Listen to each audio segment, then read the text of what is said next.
السلام علیکم، پیش خدمت ہے رپورٹ 89.4 سنو ایف ایم۔ میں ہوں فرت عباس شاہ۔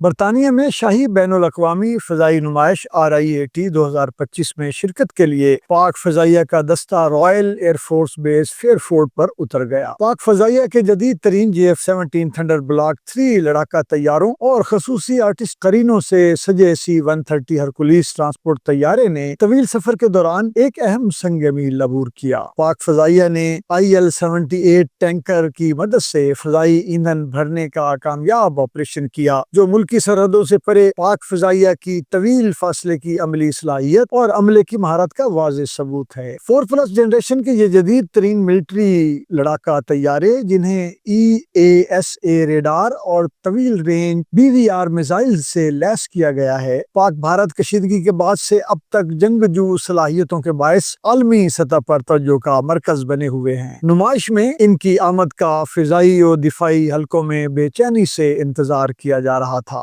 آسمانوں پر نظر تھیم پر مبنی C-130 کی دلکش پینٹنگ بھی توجہ کا مرکز ہے، جو جدید فضائیہ کی بیداری اور تکنیکی برتری کی علامت ہے۔ پاک فضائیہ کا یہ اقدام باہمی افہام و تفہیم، فضائی تجربات کے تبادلے اور ایک جدید، خود مختار اور عالمی امن کے لیے پرعزم فضائیہ کی تصویر کو عالمی سطح پر اجاگر کرنے کے لیے عزت و وقار کا مظہر ہے۔ پاکستان زندہ باد۔